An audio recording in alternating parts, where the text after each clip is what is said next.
warahmatullahi wabarakatuh. Alhamdulillahirabbil alamin wa bihi nasta'inu ala umuri dunya waddin. Wassalatu wassalamu ala asrofil anbiya'i wal mursalin sayyidina wa maulana Muhammadin wa ala alihi wa ashabihi ajma'in. Rabbi shrah li sadri wa yassir li amri wahlul 'uqdatam min lisani yafqahu qawli. Amin ya Allah ya rabbal alamin. Yang pertama, marilah kita panjatkan puja-puji syukur kehadirat Allah Subhanahu wa taala yang mana berkat rahmat serta hidayahnya kita bisa melakukan kegiatan presentasi ini untuk memenuhi tugas Quran hadis yang diberikan oleh Bapak Nur Yusuf. Salawat serta salam tak lupa mari kita curah limpahkan kepada junjungan alam yakni Habibana wa Nabiyana wa Maulana Muhammad sallallahu alaihi wasallam. Tak lupa kepada keluarganya, sahabatnya, tabi'in dan tabi'atnya, dan kita selaku umatnya yang insya Allah mendapatkan syafaat di yaumul qiyamah nanti. Yang terhormat Bapak Nur Yusuf SPD selaku guru Quran hadis yang saya hormati, rekan-rekan semua yang senantiasa menonton video ini. Sebelum itu, izinkan saya untuk memperkenalkan diri terlebih dahulu. Perkenalkan, nama saya Muhammad Rahmatullah. Di sini saya selaku moderator akan membantu jalannya kegiatan presentasi ini. Maka dari itu, selamat menyaksikan bagi rekan-rekan sekalian. Sebelum menyaksikan, izinkan saya untuk memperkenalkan 8 rekan saya yang mana nantinya akan menjelaskan beberapa poin yang akan disampaikan di dalam video ini. Perkenalkan, nama saya Muhammad Fahmi. Perkenalkan, nama saya Muhammad Ansar Abdillah. Perkenalkan, nama saya Muhammad Maulana Malik Ibrahim.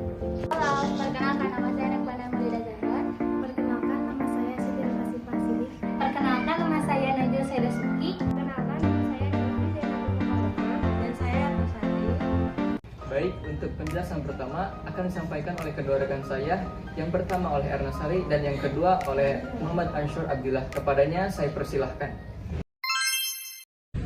Tanggung jawab adalah keadaan wajib menanggung segala sesuatu yang diterimanya. Maka tanggung jawab adalah kesadaran tingkah laku seseorang yang disengaja maupun tidak disengaja. Tanggung jawab adalah ciri manusia yang beradab, di mana tanggung jawab harus dipikul dengan sebagai akibat yang dilakukan oleh manusia. Dengan adanya tanggung jawab, manusia bisa menyadari akibat baik atau buruk yang dilakukan oleh seseorang. Secara etimologis, kata amanah berasal dari bahasa Arab. Amanu ya'munu amanata, yang berarti jujur atau dapat dipercaya. Kata amanah dapat diartikan sebagai sesuatu yang dipercayakan, dititipkan kepada orang lain. Hal ini mengandung pengertian bahwa sikap amanah melibatkan dua pihak, antara pemberi dan penerima amanah. Secara terminologi atau istilah, ada beberapa pendapat tentang makna kata amanah. Menurut Ahmad Mustafa Al-Maraghi, amanah adalah sesuatu yang harus dipelihara, dijaga, agar sampai kepada yang berhak memilikinya. Sementara itu, Ibnu Arabi berpendapat bahwa amanah adalah sesuatu yang diambil dengan izin pemiliknya, atau segala sesuatu yang diambil atas izin pemiliknya untuk diambil manfaatnya. Jadi, amanah adalah menyampaikan hak apa saja kepada pemiliknya dan mengambil sesuatu yang melebihi haknya dan juga tidak mengambil hak orang lain. Baik, terima kasih kepada kedua rekan saya yang telah menyampaikan beberapa materi yang tadi sudah dipersiapkan. Dilanjut kepada yang penjelasan kedua, yaitu kepada Neng Pandan Maulida Zahran. Kepadanya saya persilahkan. Bismillahirrahmanirrahim. Ya ayyuhalladzina amanu qu anfusakum wa ahlikum naral ladzi waquduhan nas wal hijratu 'alaiha malaikatun ghiladun syadidun la ya'suna ma amarahum wa yaf'aluna ma yu'malun. Artinya, wahai orang beriman, peliharalah dirimu dan keluargamu dari api neraka yang bahan bakarnya adalah manusia dan batu. Penjaganya malaikat-malaikat yang kasar dan keras, yaitu orang yang tidak durhaka kepada Allah terhadap apa yang telah diperintahkan kepada mereka dan menjalankan apa yang telah diperintahkan. Penjelasan dari ayat tersebut adalah, menurut Ibnu Abbas, beramallah dengan taat kepada Allah dan tak boleh bermaksiat kepadanya, dan perintahkanlah keluargamu untuk mengingat Allah, niscaya Allah akan menjauhkannya dari api neraka. Sedangkan menurut Sayyidina Ali, ajarkanlah dirimu dan keluargamu kebaikan dan didiklah mereka, dan begitulah caranya untuk menjauhi api neraka. Jadi kesimpulan dari ayat tersebut adalah bahwa kita harus taat kepada Allah dan janganlah bermaksiat kepadanya, dan senantiasa kita harus bisa mengerjakan apa yang telah diperintahkan dan menjauhi larangannya. Terima kasih kepada Neng Pandan yang sudah menyampaikan materinya yang sudah dipersiapkan. Dilanjut kepada Siti Nur Asyifa As-Siddiq. Kepadanya saya persilahkan. Bismillahirrahmanirrahim. Wa'mur ahlaka bis-sholati wastabir 'alaiha. La nas'aluka rizqan nahnu narzuquka wal 'aqibatu lit-taqwa. Artinya, Dan perintahkanlah keluargamu untuk melaksanakan sholat dan sabar dalam melaksanakannya. Kami tidak meminta rezekimu, kamilah yang memberi rezeki kepadamu. Dalam ayat ini Allah Subhanahu wa Ta'ala memerintahkan agar menyuruh keluarganya untuk melaksanakan sholat. Ayat ini juga memerintahkan agar kita tidak tergiur kepada kekayaan dan kenikmatan orang-orang kafir. Kita jangan pernah merasa sombong dengan kekayaan atau keduniaan yang kita miliki. Kita harus senantiasa menjaga ketauhidan di muka bumi dan menjadi hubungan yang erat dengan Allah dengan cara mengerjakan sholat dan memperkuat jiwa dengan sifat tabah dan sabar. Terima kasih kepada Siti Narsif Asyidik yang telah menyampaikan materinya. Dilanjut kepada materi yang selanjutnya yang akan disampaikan oleh Muhammad Fahmi Rusdi Solehudin dan juga Najwa Sayyidah. Kepadanya saya persilahkan. Bismillahirrahmanirrahim. Wa'budullaha wa la tusyriku bihi syai'an wa bil walidaini ihsana wa bidzil qurba wa yatama wa masakini wa jaridil qurba wa jaridil junubi was-sahibi bil jambi wa ibnis sabil wa ma malakat aymanukum innallaha la yuhibbu man kana mukhtalan fakhura. Artinya, dan sembahlah Allah dan janganlah kamu mempersekutukannya dengan apapun itu, dan berbuat baiklah kepada kedua orang tua, karib kerabat, anak-anak yatim, orang-orang miskin, tetangga dekat maupun tetangga jauh, teman sejawat, ibnu sabil, dan hamba sahaya. Sungguh Allah tidak menyukai orang yang sombong dan membanggakan diri. Quran Surat An-Nisa ayat 36. Ayat ini menjelaskan tentang kewajiban manusia kepada Allah dan kepada sesama.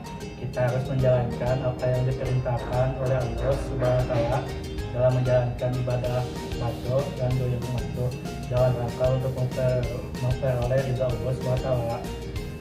Kita harus berbuat baik kepada orang tua, berbuat baik kepada kerabat, berbuat baik kepada anak yatim dan orang-orang miskin. Semua perbuatan baik itu didasarkan pada tuntutan agama dan rasa kemanusiaan yang tinggi sebagai bentuk realisasi ketakwaan kita terhadap Allah Subhanahu wa Ta'ala. Dalam ayat ini Allah Subhanahu wa Ta'ala menyuruh kita untuk berbuat baik kepada tetangga dekat maupun tetangga jauh, teman sejawat, ibnu sabil, dan hamba sahaya. Dalam ayat ini juga Allah menegaskan bahwa Allah tidak menyukai orang yang sombong dan membanggakan diri.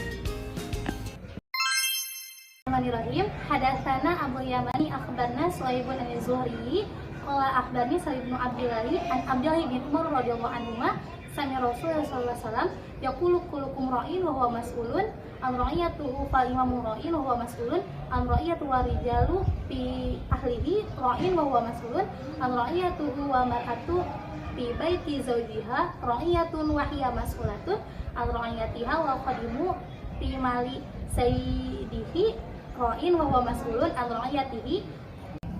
Qala fasamituha ulai anna Nabi sallallahu alaihi wasallam fa'asibun Nabi sallallahu alaihi wasallam qala ar-rajulu fi mali ahlihi ra'in wa huwa mas'ulun an ra'iyatihi faqulukum ra'in wa qulukum an ra'iyatihi.